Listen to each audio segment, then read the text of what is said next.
L'école sénégalaise est en crise profonde. Le ministre Serigne Mbaye Thiam doit sans nul doute apporter des réponses à la hauteur des attentes des Sénégalais, notamment de ses parents, d'élèves dont les enfants sont dans le secteur public, qui ne savent plus où donner de la tête. Nous allons sans plus tarder écouter Serigne Mbaye Thiam, le ministre en charge de l'éducation nationale. soo nekkee kuy liggéey ñu lay fay par weer yëg nga yokkute ci salaire bu ci impôt bu wàññeeku su fekkee ne da ngaa nekk baykat yëg nga yokkute ci subvention engrais bu ñu la def wala ci njëgu gerte bu yokk wala ci li ngay am production mu yokk soo nekkee sàmmkat yëg nga yokkute ci aliment de bétail bu ñu subventionné soo nekkee nappkat yëg nga yokkute ci moteur bu ñu subventionné soo nekkee kuy am électricité yëg nga yokkute ci njëgu électricité bu ñu wàññi soo nekkee kuy luwe yëg nga yokkute lu mu tuuti tuuti ci sa njëgu luyaas soo nekkee parent d'élève yëg nga yokkute ci fukki milliards yu ñu dugal xale yi jënd leen ay téere depuis ñetti at jàngalekat yi bokk ci sénégalais yooyu kenn mënu la wax ne yëguñu yokkute ci ñoom su ma jëlee léegi li leen concerné mooy su fekkee ne ñiñ daan jël di leen yóbbu corps émergent di leen yóbbu ñu nekk fonctionnaire ñaari junni la ñu woon léegi ñu dem ba nekk fukki junni mu nekk lu mat ñeent fukki milliards ak ñett yu ñu dugal mu yokk ci mise en solde yi loolu yokkute la pour ñoom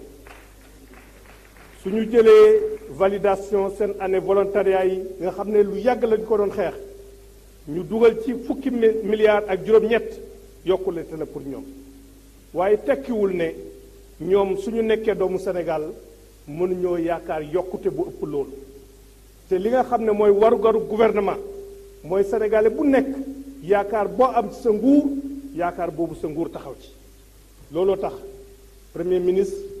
ak gouvernement bi yépp taxaw lu mat ñetti daje premier ministre am na ko ak ñoom loolu parce que suñu jaboot lañu ñoom ci lañu bokk suñu amee yaakaar suñu amee lu ñu yaakaar suñu warugar mooy taxaw ci waxtaan ci ak ñoom premier ministre daje ak ministre yu bari daje ak ñoom ci loolu léegi ñi ngi waxtaan ndaxte loolu rek du woon seen soxla waaye bi ñu xaymaa yépp gis nañ ne fanweeri poñ yeeg lu ñett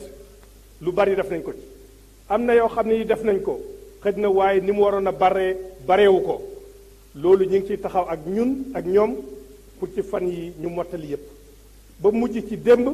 benn décret boo xam ne bii lu ma ëpp juróom benni at wala ëpp na ko sax ñu ngi ci doon daw démb ci conseil des ministres lañ ko jël pour jox leen loolu ñu doon yaakaar léegi nag su ma dellusee ci grève bi impact bi mu am ci enseignement bi suñu jëlee li may wax nag taux moyen la taux moyen tekkiwul ne loolu may wax école bu nekk moo fa am classe bu nekk moo fa am au niveau national élémentaire taux moyen de suivi de la grève c'est 36,34%.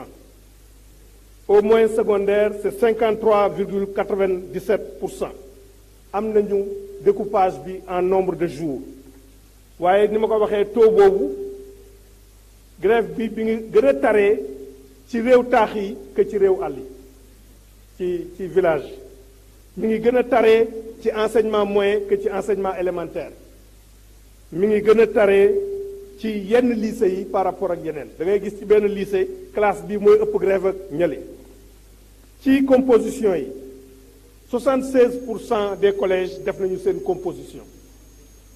10,44% def nañu ko partiellement